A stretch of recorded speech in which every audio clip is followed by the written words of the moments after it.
Младите и референдумот. Така е насловена дискусијата која што ја организира Радио МОВ, а со која што ќе се обидеме да понудиме точни информации за тоа што значи референдум, зошто се гласа, но и што ќе се случи со Македонија ако овој референдум успее или не успее. Секако фокусот на оваа дебата е ставена врз младите, бидејќи се чини тие го носат најголемиот товар од овој референдум. Гости во студиото на Радио МОВ се Орхан Цека, докторант по право и политички науки на Универзитетот во Грац. Добре дојдовте. Уранија Пировска, извршна директорка на Хелсиншкиот комитет. Ана Блажевска од Институтот за општествени и хуманистички науки од Скопје, истражувач. И Филип Јовановски, активист и дел од иницијативата Го сакам ГТЦ. Ви благодарам што решивте да дојдете во студиото на Радио МОВ и малку подетално да продискутираме за некои работи кои што ги нема во медиумите. Пировска, на прагот сме на уште еден референдум со кој се одлучува за иднината на Македонија.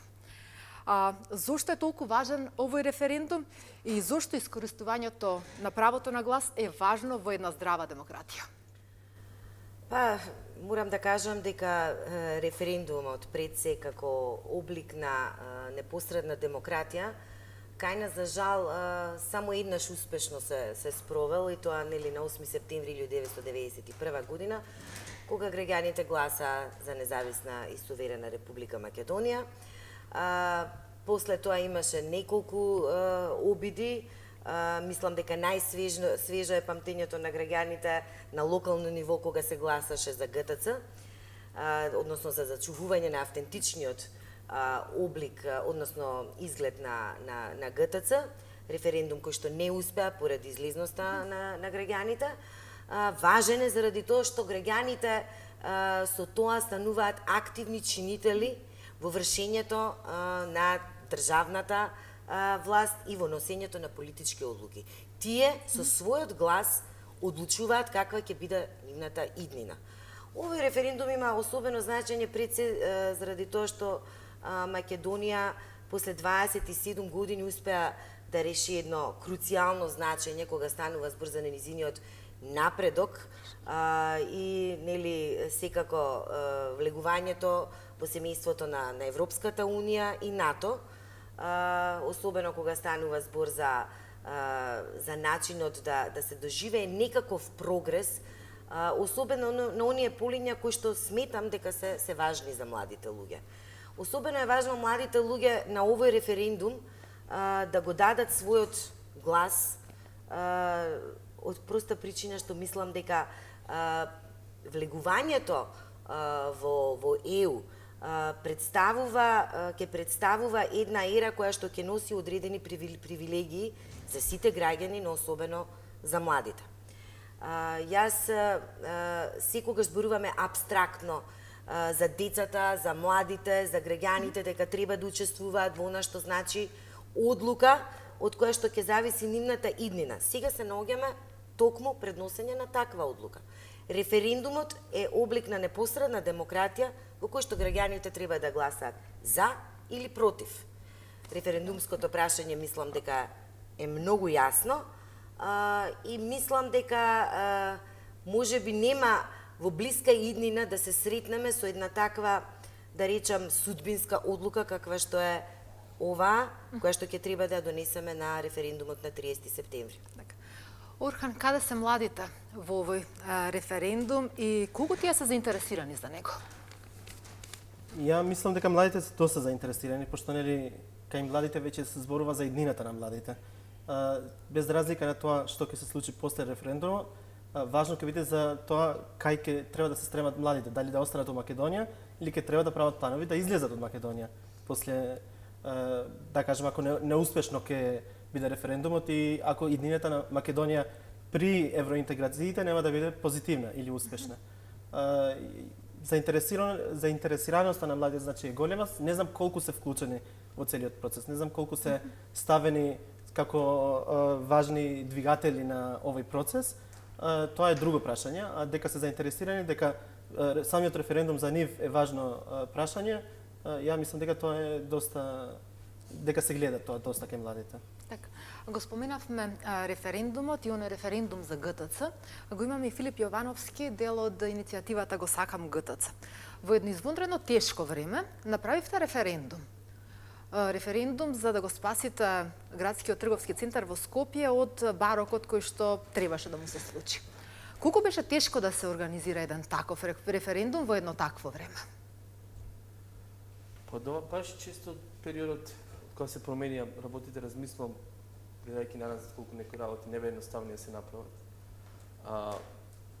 Така што и организирање на референдумот за ГТЦ не беше воопште едноставна работа, тоа беше на борба која што траеше 3 години пред тоа. Почнавме од улици, работата заврши во референдум кој што беше спроведен од општина Центар, организиран од независната иницијатива Го сакам ГТЦ. Комплицирано беше, немавме ресурси, многу малци ресурси имавме.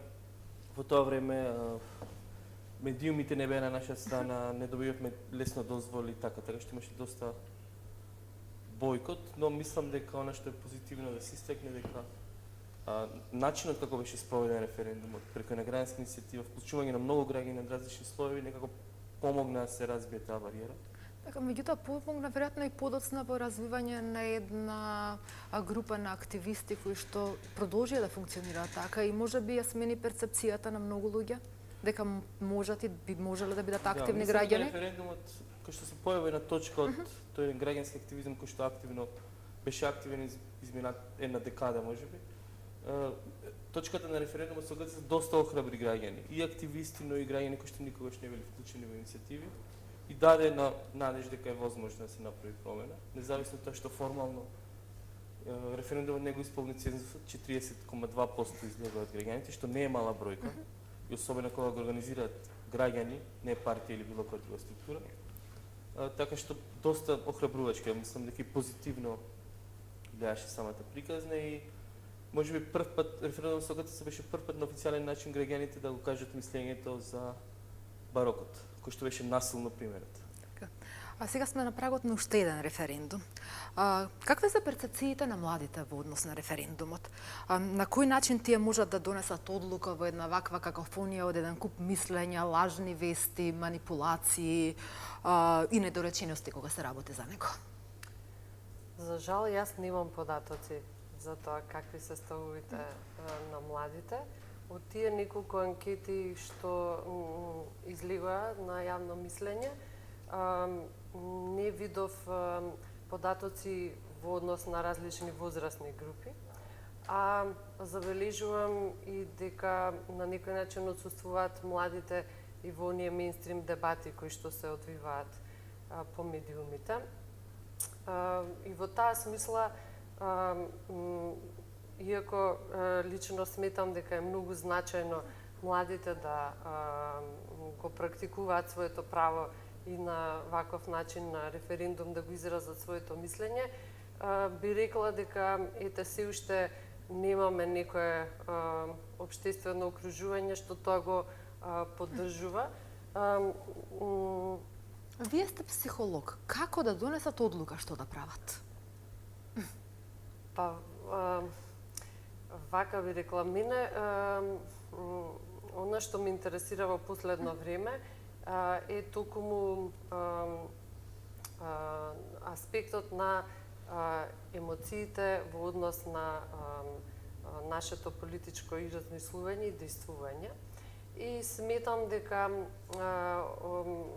ова што го спомнав пред малку, отсуството на простор за младите да учествуваат во тие делиберацијски процеси во кои што се разговара за референдумот, може да обесхрабри одреден дел од млади, иако се согласувам дека ова прашање младите го доживуваат како значајно, меѓутоа оние кои што се несигурни може би да им биде полесно да се носат со фрустрацијата или одговорноста пред ова прашање на начин кој што ќе биде да продолжат да не се бават со политика или со прашања поврзани со политичкото и да не го искористат тоа право.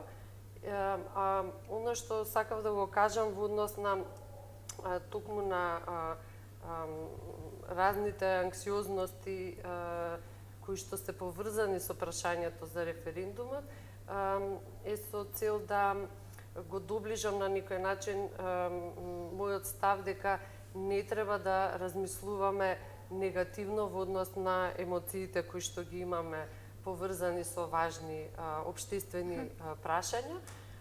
Односно, често во јавноста слушав дека иако е ова многу емоционално прашање, дека треба да го размислуваме со студена глава.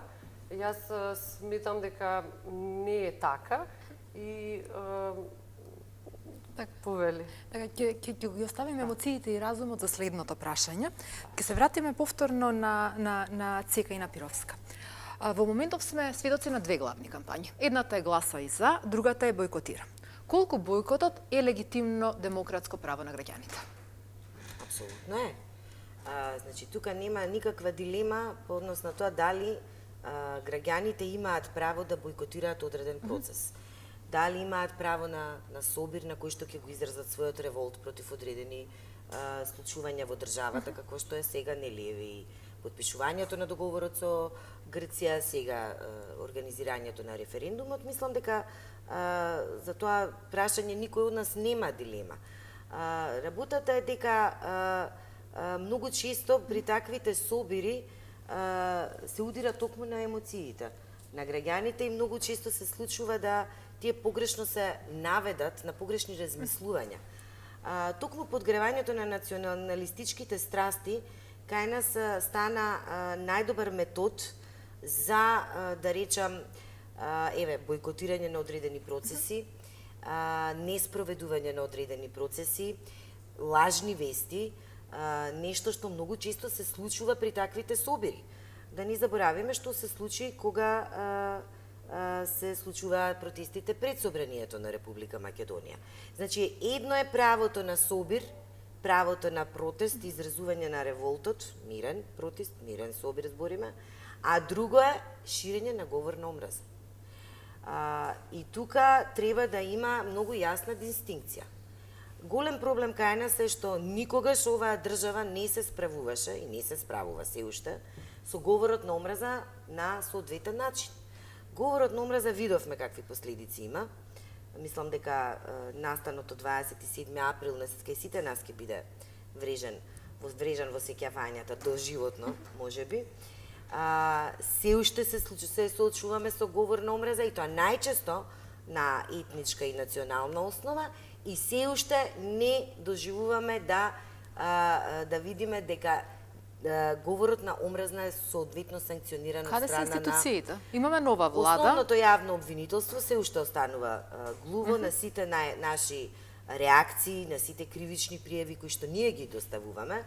Јас имав големи очекувања од новиот јавен обвинител, можам да во најмала рака да кажам дека спие и дека навистина му е потребно нешто да го разбуди. Јас не би сакала да ни се случи повторно настанот таков вид како што беше тој на 27 април, но ќе повторам, тој настан беше последица на говор на омраза. Деновиве сме сведоци на етикетирање на луѓе, нарекување на луѓе како предавници, значи говор на омраза кој што станува се поголем како се приближуваме до денот на референдумот. Го препознаваат младите говорот на омраза? Видете, верувам дека го препознаваат, иако многу често не се прави точна дистинкција помеѓу тоа што значи говор на омраза, што е клевета и навреда. Тука дури и медиумите некогаш не прават разлика, меѓутоа јавниот обвинител мислам дека многу добро знае што е говор на омраза. Така. Орхан, реториката во екот на кампањата е остра. Споменавме оние националистички изјави кои што ги има. И во голем дел е насочена токму кон албанскиот блок. Анкетите покажуваат дека најголем дел од луѓето кои што се етнички албанци во Македонија ќе излезат да гласаат. Од друга страна имате еден блок од македонскиот дел кој што вели дека за името на државата не треба да одлучуваат оние кои што не се етнички македонци. Дали вие имате резервна татковина? Мислам дека таквиот начин на размислување е малце примитивен више у 2018 година. Сите сведоци сме го има тоа на социјалните мрежи. Ама ја мислам дека е многу примитивен начин на гледање на татковината на државата, на тоа кој треба да се изгласа за прашања кои што се важни во државата. Колку што еден албанец, македонец, турчин, ром, сите на ист начин имат своји права на начинот на како треба да се изјаснат за вакви важни прашања. Албанците, колку што немат и македонците, толку немат и албанците од Македонија, немат резервна држава, пошто се и оние се државјани на Република Македонија. Значи, оние немат државјанство на друга земја, па да имат можност, ако нема да ја бидне Македонија, ете ке може да ја бидне Косово или па Албанија, па нели ке одиме таму или во едното или во другата насока. Ја мислам дека дури тоа што албанците толку многу се борат за правата на албанците во Македонија покажува колку се заинтересирани за да живеат во Македонија, нели? За процесите во Македонија. Инаку една нација, еден етникум ако не е заинтересиран за процесите, политичките процеси на самата држава, нема ни да побара да има права во таа држава, нели? Живееше во Австрија, беше асистент во град, сега се врати во Македонија. Зошто се врати во Македонија? Јас мислам дека секогаш без разлика колку сакаме ние да излеземе надвор, колку сакаме да се обучуваме, да научиме од тоа што надвор ни се дава на нас, дека секогаш треба да се вратиме кај нашите корени, да гледаме да смениме нешто на кај подобро. Јас работев пред да се одам у Австрија, јас работев и во невладиниот сектор, и исто така работев и во Штоловиот универзитет, во универзитетот на Југоисточна Европа како student advisor. И гледав колку на младите им треба да имат луѓе кои што разумно ќе можат да дебатираат, да дискутираат со нив, да им дават можност за критично да размислуваат за процесите кои што се важни во државата. Така. Го споменавме бојкотот. Филип, најтешко при организирањето на референдумот Го сакам ГТЦ беше да се натераат луѓето да излезат да гласаат. Како го решававте овој проблем? Што правевте? Знаевте дека тоа ќе биде најголемиот проблем, излезноста на луѓето за референдумот да биде успешен. Да, па измислувавме различни механизми за мобилизирање буквално на сите граѓани. Значи, од децата, од младите до највозрастните. Со тоа што нудевме и помош, носевме некои граѓани кои што не може до самото гласачко место. Со автобуси?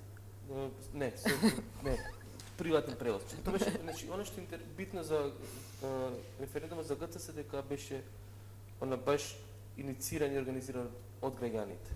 Ние имавме јавни состаноци во паркот на франкофонија. Значи се беше буквално отворено јавно, тоа мислам дека привлече доста граѓани. Се видеа кои се намерите. Така што низ различни механизми, имавме Лада која што кажуваше аудио реклама, па возевме околу неколку тури со ранее заедно. Ги поминавме тогаш, значи на различни начини ги мотивиравме граѓаните. Она што беше на некој начин проблем тоа што имавме тивок бојкот. Значи тогашната власт не бојкотираше како што сега има бојкот од одредени граѓани за овој референдум, него тоа имаше тивок бојкот. Не знам, ни уништуваа плакати, рекламен материјал и така натаму, а и тивкиот бојкот се виде по цензусот. Затоа што ако се одеше регуларно, ако граѓаните излезли да го кажат своето мислење дека се за задржување на заменување на изгледот на ГТЦ, мислам дека цензусот ќе поминеше и ќе се видеше реалното мислење. Така, тој тивок бојкот не беше некаков, така, не направи некои пречки во самиот процес, но веројатно научивте многу од тој референдум. Јас лично мислам дека беше успешна целата таа приказна. Така. Ана, дали игнорирањето на референдумот е решение на некој кој што не се согласува некој друг да одлучува во негово име?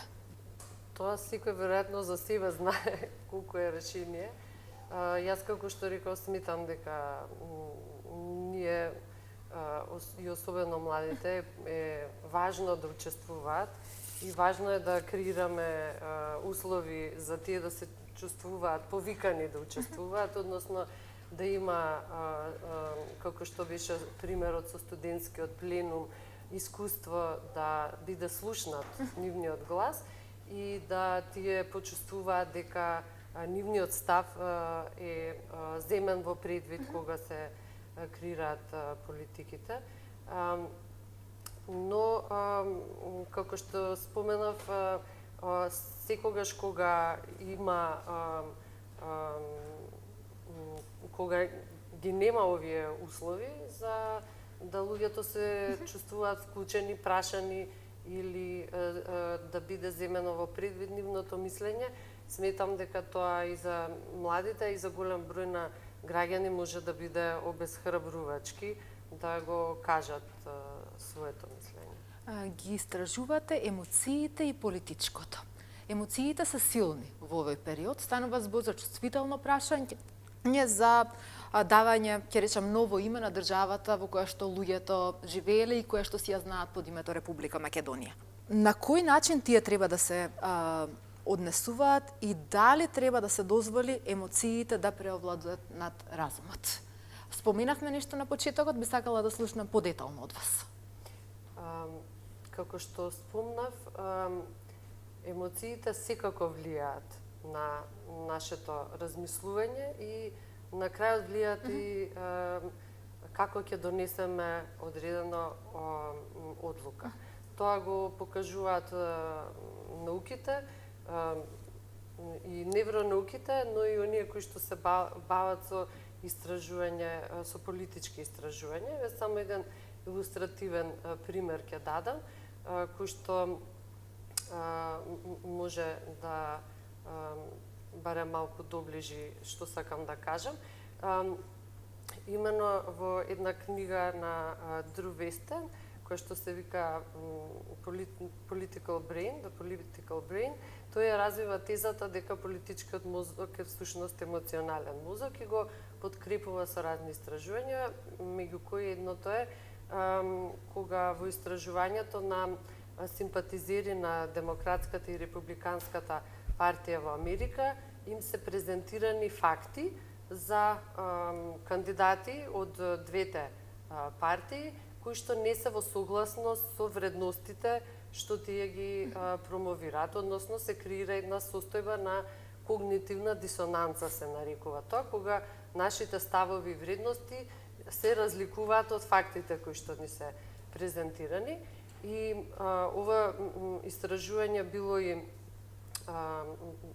од когнитивни научници, ги снимале мозоците за тоа што се случува кога луѓето треба да ги восприемат овие факти, информации кои што не се во склад со нивните ставови и уверувања, и се покажало дека луѓето многу лесно ги процесираат фактите кога се работи за другата страна, а кога се работи за страната која што ја поддржуваат или во која што имаат одредена емоционална инвестиција, тоа не се случува. Напротив, тоа што се случува е дека тие успеваат да ги пренебрегнат фактите и да останат уште позацврснато, подкрепено со позитивни емоции на она што го мислеле претходно. Тоа укажува дека е многу тешко да се носат одлуки врз основа на факти, а да се исклучат емоциите. И во таа смисла, што јас зошто сметам дека овој дел е многу важен, за да не биде тоа искористено во функција на манипулација, како што беше, како што спомнав ранија, затоа што е многу едноставно да се манипулира со емоции, тоа е позната посебно за вас психолозите, теза, доста позната. И пристап.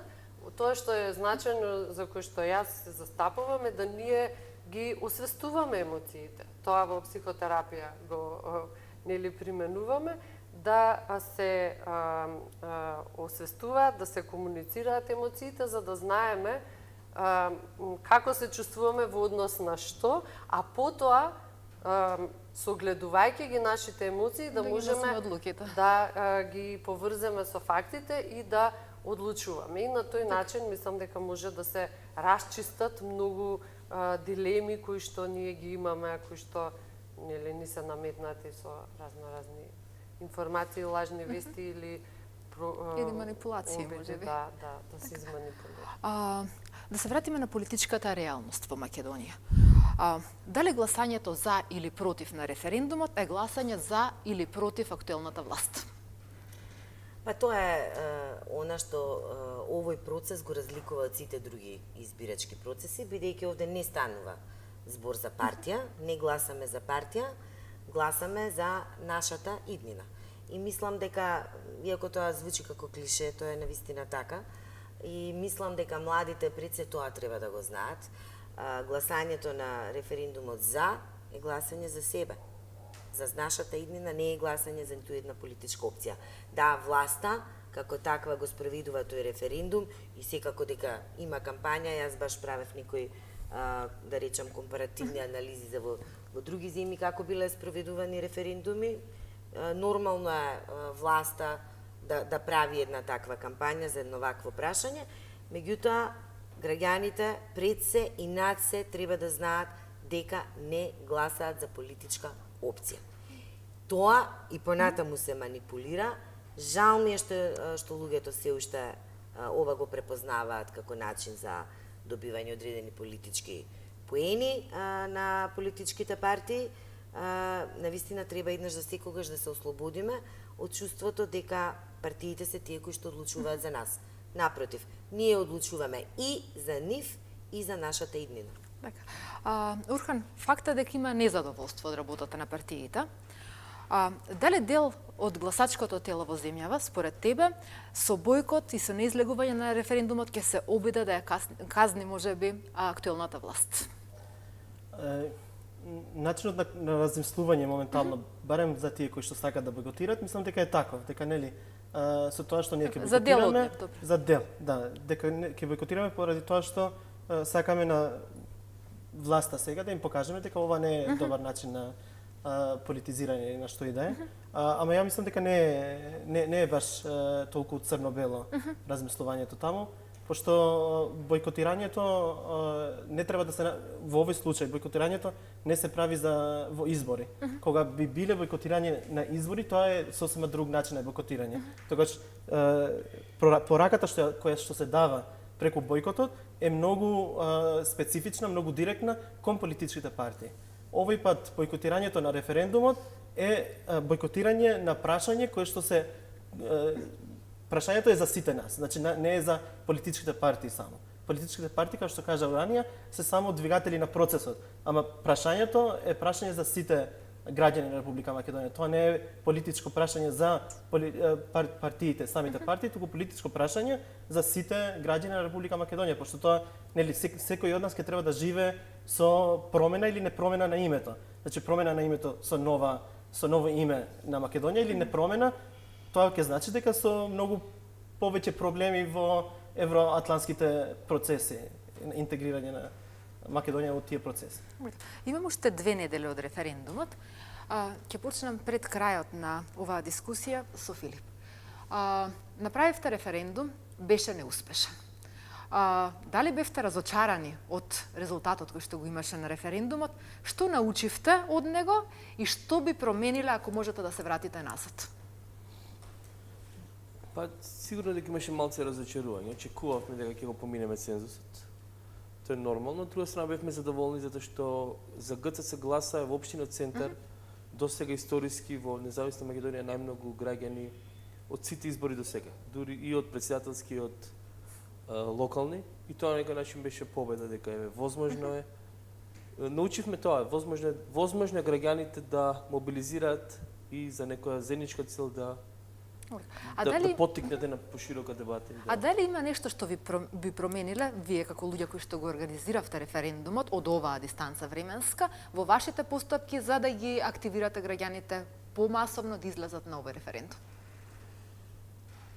Па сигурно се, ако направиме потенцијална анализа, има што да се промени, но начелно мислам дека во однос на ресурсите и времето што го имавме, кратко време, беше одлично и мислам дека мислам дека најпозитивното беше што за една идеја се обединија граѓани со различни убедувања, различни слоеви и така натаму, и тоа некако така го гледаме овој референдум што ќе се случи за 2 недели, затоа што идејата треба да обедини, бидејќи идејата е поголема од според мене било кој партиски агенди и така е доживувам. Исто го доживував со ГЦЦ. И тоа најмногу мобилизираше луѓе. И уште едно прашање, на кој начин ги вклучивте младите да бидат дел од овој референдум?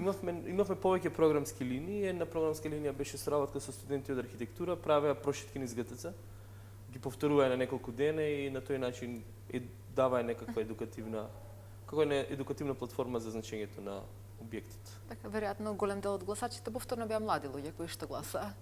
Па во главно, да, и доста беа вклучени, доста млади беа вклучени во активностите на терен, во делење на флаери, заедничко смислување на акции, така што КТЦ мислам дека доминираа млади. Ги имавте студентите на ваша страна? Да.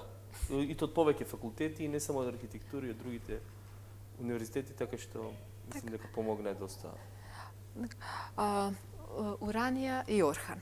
Слушаме за апокалиптични сценарија доколку референдумот успее или доколку референдумот не успее. Уранија, што ќе се случи ако референдумот не успее? Прво да тргнеме од формалната страна. Значи, овој референдум е консултативен. Тоа значи дека нема обврзувачко дејство кога станува збор за институциите. Значи, исходот од референдумот, значи начинот на кој што ќе гласаат граѓаните, нема да биде задолжително за институциите тоа да го спроведат. Тоа значи дека владата и понатаму ќе може да го спроведе договорот, односно да ги направи неопходните измени во Уставот. Меѓутоа, зошто е важен овој референдум? Овој референдум е важен заради тоа што за ваква одлука, пак ќе кажем, судбинска, е многу добро да граѓаните покажат дека се за таа одлука. Тоа е она морална, да речам, морален аспект кој што е многу потребен за понатаму да не ни се случуваат раслојување и тензии, бидејќи доколку не успее референдумот, а власта понатаму, односно владата продолжи со спроведувањето на договорот, тоа секогаш ќе биде искористувано понатаму за потикнување одредени тензии и конфликти помеѓу двете, да речам, страни, нели тоа зборам сега за партиите. Тоа секогаш понатаму ќе биде искористувано, односно злоупотребувано, за да се случат некои по-сериозни тензии и мислам дека ќе биде сериозно за самата земја. Точно е дека Македонија успее да им одолее на провокациите од етничка природа во текот на годините, но после овој референдум не мислам дека ќе излеземе толку лесно и нема да успееме, мислам, да им одолееме на провокациите од таков вид. Македонија е мултиетничка, мултикултурна и мултиконфесионална земја, во која што не живеат само македонци. Ние ја делиме оваа територија со сите други народи и народности и судбината на македонците е иста како и сите други кои што живеат на оваа територија и одлуката треба да биде заедничка. И од тука мислам дека нема да биде лесно да излеземе од таква криза каква што може да ни се случи доколку не успее овој референдум. Дали Македонија ќе престане да постои ако референдумот не успее? Видете се, тоа е нормално Кусо само. Шпекулација, но можеме да бидеме жртви на одредени конфликти и тензии кои што може да се прелеат од регионот. Така, Орхан? Се согласувам со Уранија. Ја мислам дека проблемот, значи, колку позитивно ќе влијае ако референдумот успее, тоа веќе ќе треба да се види, нели? Ова е само еден показател за владата дека другите процеси ќе може многу полесно да ги тера, нели, понатаму. И тие процеси ќе мора да поминуваат низ неколку филтри. Значи не референдумот не одговорот на референдумот нема од денеска па до утре да реши многу проблеми. Проблемите повеќе ќе бидат, како што кажа Уранија, ако не успее и владата ако продолжи со тие процеси понатаму, особено во фронтот на нарекување предавници, кои ќе бидат предавниците на државата и кои нема да бидат предавници на државата. Меѓутоа, и тоа, нели, албанците секако дека сите ќе се гледаат како предавници, а македонците кои што ќе гласат за ќе бидат албанизирани македонци, нели? Македонци кои што ги сакаат албанците или кои што идат под текот на албанците. Она што ме интересира е дали Македонија ќе престане да постои ако го смени името. Накусо. Ќе постои Северна Македонија, значи Македонија пак ќе постои, ние ќе постоиме. Територијално овие ние ќе сме, граѓаните ќе сме истите, македонците ќе постојат, албанците ќе постојат, институциите ќе постојат. Само што името ќе биде малце поразлично. Така. Пред крајот на оваа дискусија, Блажевска, која е вашата порака до избирачите, посебно до гласачите, посебно до младите? На кој начин да донесат одлука пред ова важно гласање? Како што реков, да си се слушаат сами себе, ама да ги согледаат и фактите, и стварноста, и да видат што е за нив прифатливо, што е за нив перспективно и каде сакаат себе си да се видат. Тоа што сега ме поттикна од разговорот исто да го спомнам е во однос на подделеноста во општеството и мислам дека тука исто така би го истакнала потенцијалот на младите и важноста на нивната улога во надминување на таа поделеност, која што се заоструваше, заекнуваше, зголемуваше низ сите овие години, која што сега исто така на некој начин кулминира, а мислам дека е многу штетна за општественото ткиво и се надевам дека младите или апелирам еве до младите да својот капацитет и за диалог и за политичка одговорност кој што го покажа со студентското движење. Еве тој пример го земам како светол пример исто така, да го искористат и во иднина и да работат на воспоставување на тој диалог. И тоа е, би рекла. Ви благодарам, ја слушнавте и пораката на психологот. Ви благодарам на сите за денешното учество во дискусијата Младите и референдумот. Ова е првата од трите дискусии Мисли на глас, кои што ги организира Радио МОВ, а во рамки на иницијативата За Чикори напред.